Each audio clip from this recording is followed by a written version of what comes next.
From the National Newsroom of the Canadian Press, I'm Jason White. The minority Liberals are minutes away from a crucial budget vote and needing the help of at least two opposition MPs for the government to survive. Green Party leader Elizabeth May says she'll be one of them. Against what I had expected to say to you today, I'm going to vote yes.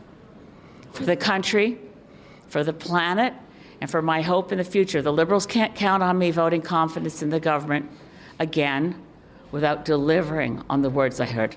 May says she's supporting this budget because she heard Prime Minister Mark Carney's commitment today for Canada to meet its commitments under the Paris Climate Treaty.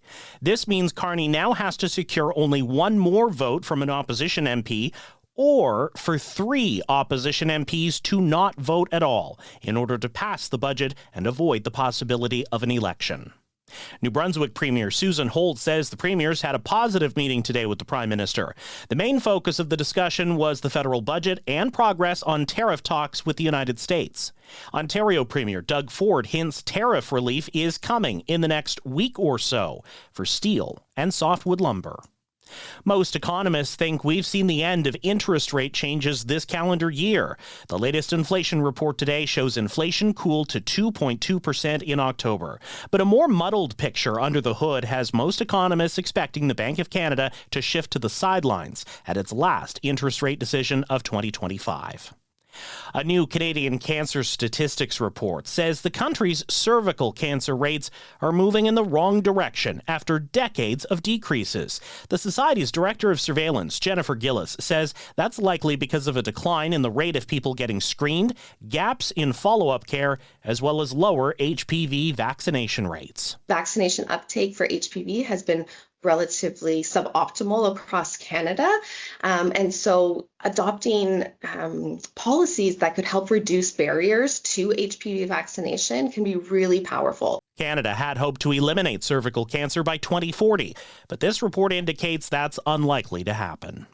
Researchers on BC's Central Coast have captured video of what's described as the first evidence of possible tool use by wild wolves. The local First Nation set up cameras near Bella Bella, BC, after traps to study and control an invasive crab species started turning up damaged. Researcher Kyle Artell expected otters or other marine mammals, but videos showed sea wolves pulling on ropes and hauling the traps out of the water. We had to pick our jaws off the floor oh my goodness, just wow, it's a wolf doing this, and it's a wolf that's pulling it out of the water.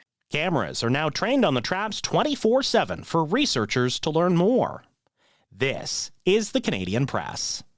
In sports, the Winnipeg Blue Bombers have made it official today, announcing 3-year contracts for GM Kyle Walters and head coach Mike O'Shea. They led the Bombers to 9 consecutive double-digit win seasons and 5 straight Grey Cup appearances from 2019 to 2024.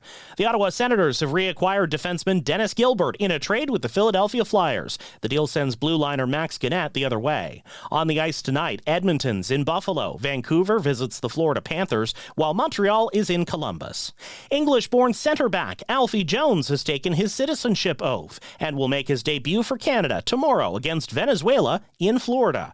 Canada goalkeeper Maxime Crepeau says the 28-year-old Jones is fitting in well. He was very fast to adapt to our system, to our principle, and his personality showed that as well in the field. It's just fluid and simple, and so very glad to have him.